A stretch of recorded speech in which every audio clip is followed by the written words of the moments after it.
आप सबको जय मसीह की। आज तारीख है 17/4/2026 और हम लोग सुबह का वचन पढ़ेंगे। हम पढ़ेंगे लूका रचित पुस्तक में से उसका 14 अध्याय और 1 से लेकर 24 वचन तक। फिर वह सबत के दिन फरीसियों के सरदारों में से किसी के घर रोटी खाने गया और वे उसकी घात में थे। वहाँ एक मनुष्य उसके सामने था जिसे जलंधर का रोग था। इस पर यीशु ने व्यवस्थापकों और फरीसियों से कहा, क्या सबत के दिन अच्छा करना उचित है या नहीं? परंतु वे चुप रहे। तब उसने उसे छूकर चंगा किया और जाने दिया और उनसे कहा, तुम में से ऐसा कौन है जिसका गधा या बैल कुएं में गिर जाए और वह सबत के दिन उसे तुरंत बाहर न निकाले? वे इन बातों का कुछ उत्तर न दे सके। जब उसने देखा कि आमंत्रित लोग कैसे मुख्य मुख्य जगहों चुन लेते हैं, तो एक दृष्टांत देकर उनसे कहा, जब कोई तुझे विवाह में बुलाए तो मुख्य जगह में ना बैठना। कहीं ऐसा ना हो कि उसने तुझसे भी किसी बड़े को न्योता दिया हो और जिसने तुझे और उसे दोनों को न्योता दिया है और तुझसे कहे, इसको जगह दे, और तब तुझे लज्जित होकर सबसे नीची जगह पर बैठना पड़े। पर जब तू बुलाया जाए तो सबसे नीची जगह जा बैठ, कि जब वह जिसने तुझे न्योता दिया है आए तो तुझसे कहे, हे मित्र, आगे बढ़कर बैठ।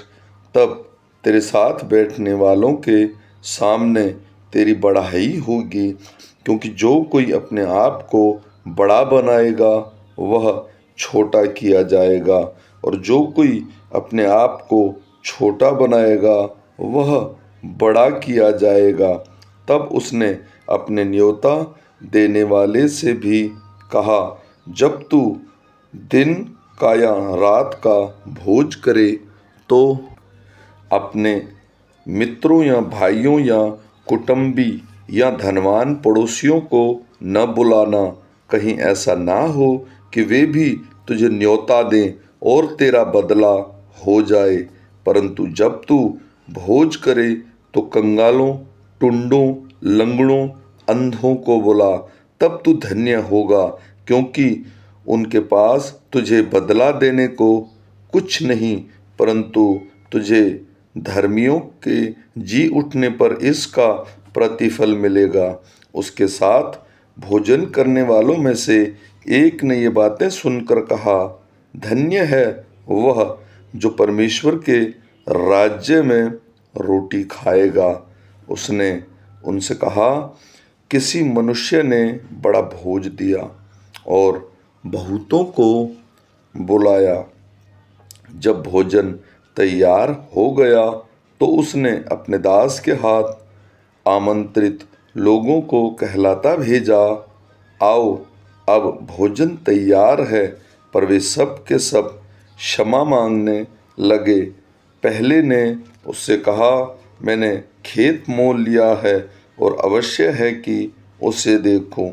मैं तुझसे विनती करता हूँ, मुझे क्षमा कर दे। दूसरे ने कहा, मैंने 5 जोड़ी बैल मोल लिए हैं और उन्हें परखने जाता हूँ। मैं तुझसे विनती करता हूँ, मुझे क्षमा कर दे।